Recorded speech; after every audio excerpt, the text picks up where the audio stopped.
This video made millions. This video lost billions. They both went viral, but only one of them sold. Now, why is that? And what can we learn from it?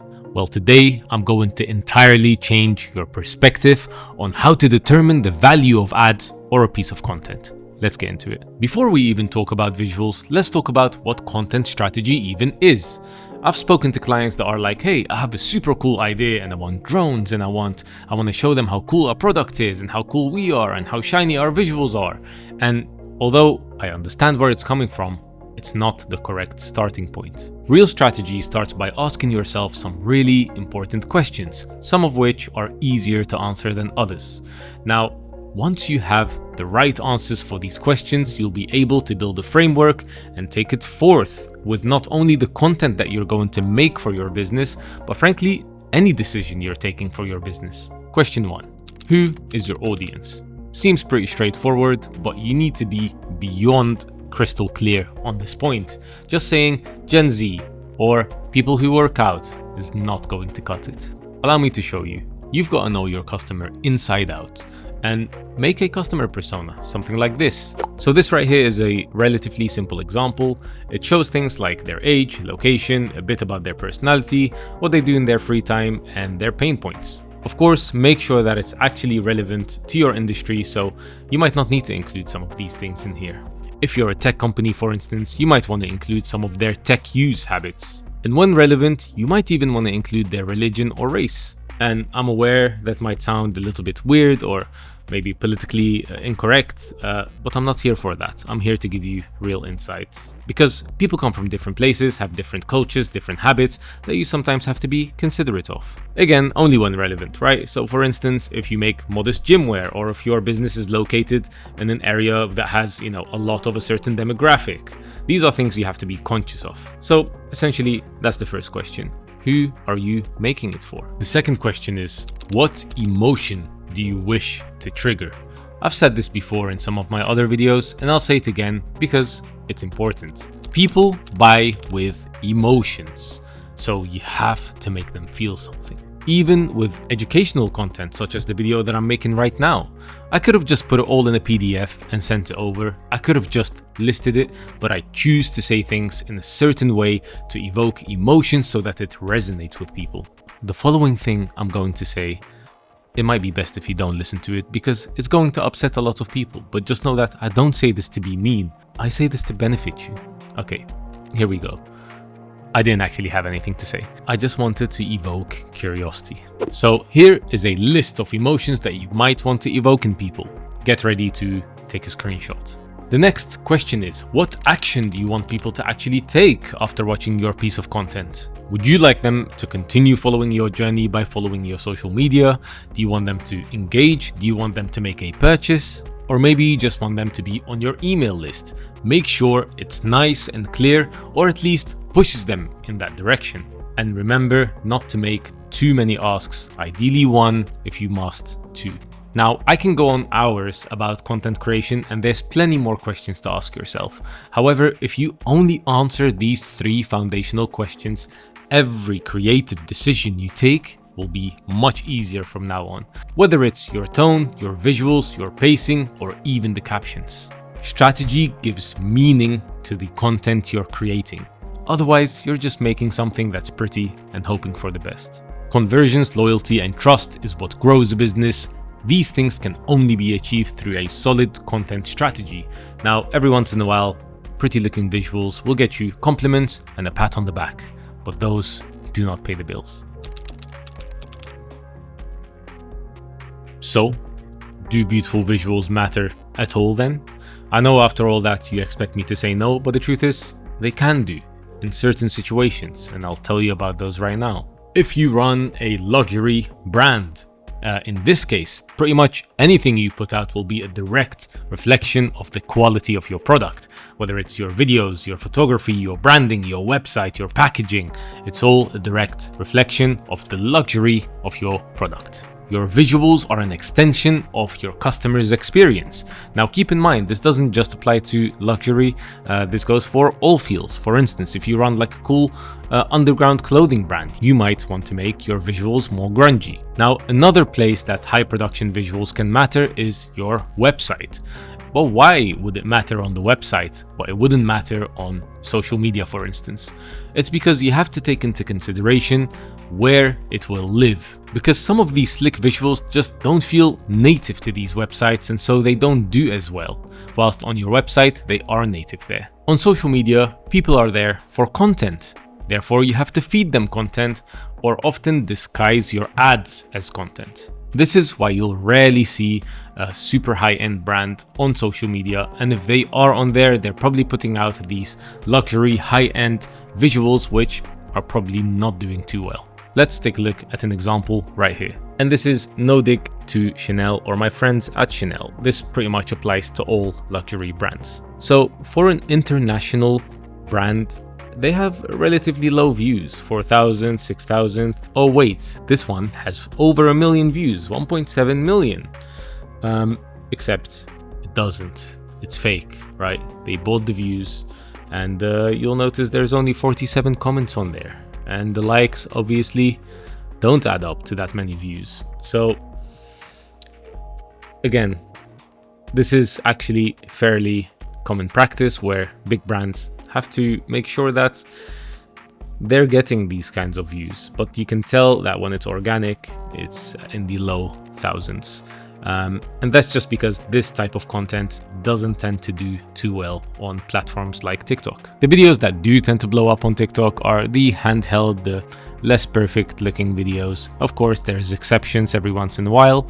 However, it's as a blanket rule, that's what works on there. So, do beautiful visuals matter? Yes, within the right context. On TV, on YouTube, on your website, or if you're a luxury brand.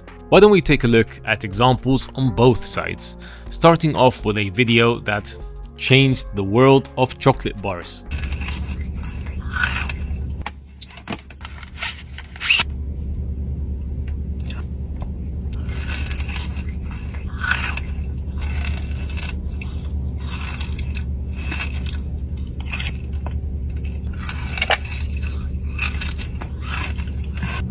This video single-handedly blew up this brand.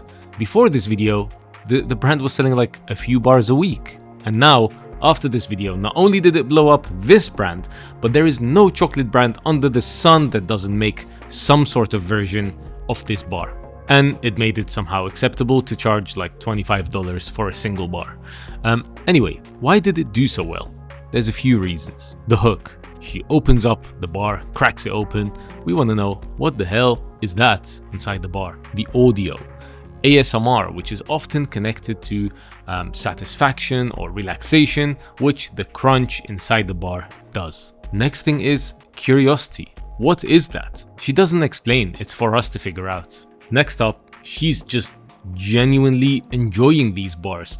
No endorsement, we don't know the brand, nothing like that. She's just indulging in it, and it makes us want to experience that same pleasure that she's clearly having. The video itself did super well, which inspired hundreds more people to buy this bar, to try it out for themselves firstly, and to try it on camera to potentially get a similar level of success as this video, amplifying marketing by 1,000-fold. Let's take a look at another one, and I actually found this one on my own feed and I just liked it.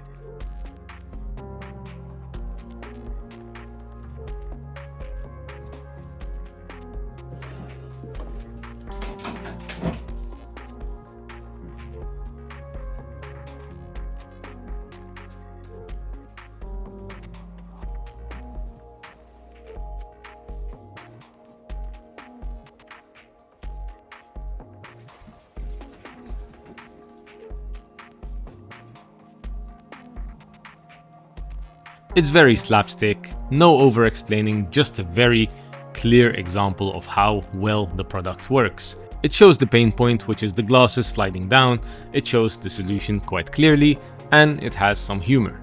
I don't have direct statistics for how well this ad did, but I can tell you that I actually ended up buying this product myself because of this ad, and it also got comments such as these here. I don't need glasses, but I feel like I need to buy some just on your advertising alone. I don't even wear glasses, but I'm sold. Now, let's take a peek on the other side.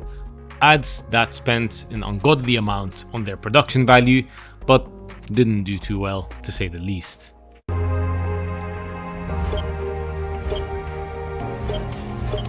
All right, perfect.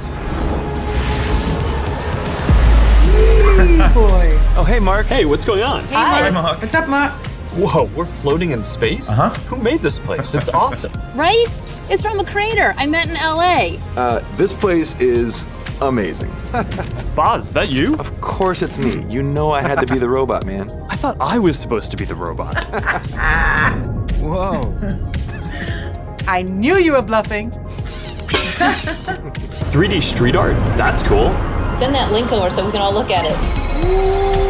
This is stunning. Okay, that is something. That's awesome. I love the movement. Wait, it's disappearing. This is amazing. Wow, the metaverse seems great. Let's see how it's going. Oh, not too great. Isn't it funny that there are companies like Meta and Amazon that can afford to lose billions and it literally doesn't make a dent? Anyway, it looks so cool. Why did it do so bad? It certainly didn't lack any PR or awareness. It's for the following reasons. It's too conceptual. I just don't get it. How do I walk into this world and just do this to change my outfit? It didn't deliver what it said it would. It promised us that we were going to step into a really cool virtual reality world. Instead, what it was is just a basic graphic game with relatively boring minigames. There are other reasons amongst accessibility, pricing, value, but we'll skip over those as we are only focusing on the video side of things. The next one is for a small up-and-coming company called Google. This was a TV ad for a little bit, but then it got pulled immediately. Let's take a look. My little girl's always been a runner, just like me. I've always thought she was following in my footsteps. Hey, go get her, baby. But lately, she's been looking up to someone else. She might even be the world's #1 Sydney fan. And like Sydney, she's focused on her technique. Good job, baby. Accelerate out the curb. High knees. There you go. She wants to show Sydney some love, and I'm pretty good with words, but this has to be just right.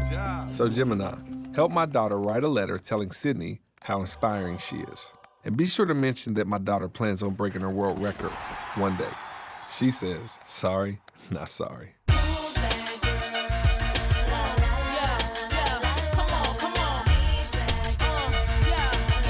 got this. Let's go.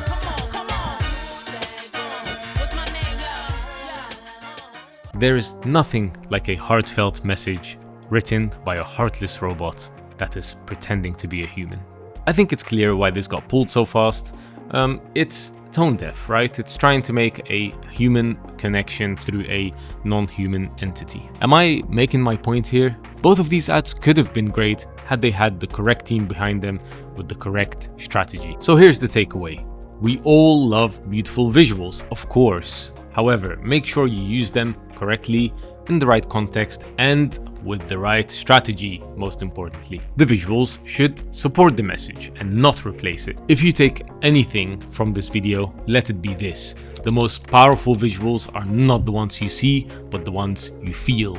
And that is a quote that was said by me just now, 3 seconds ago. Speaking of that Google AI ad, have you noticed how AI has been getting integrated into ads more and more and more?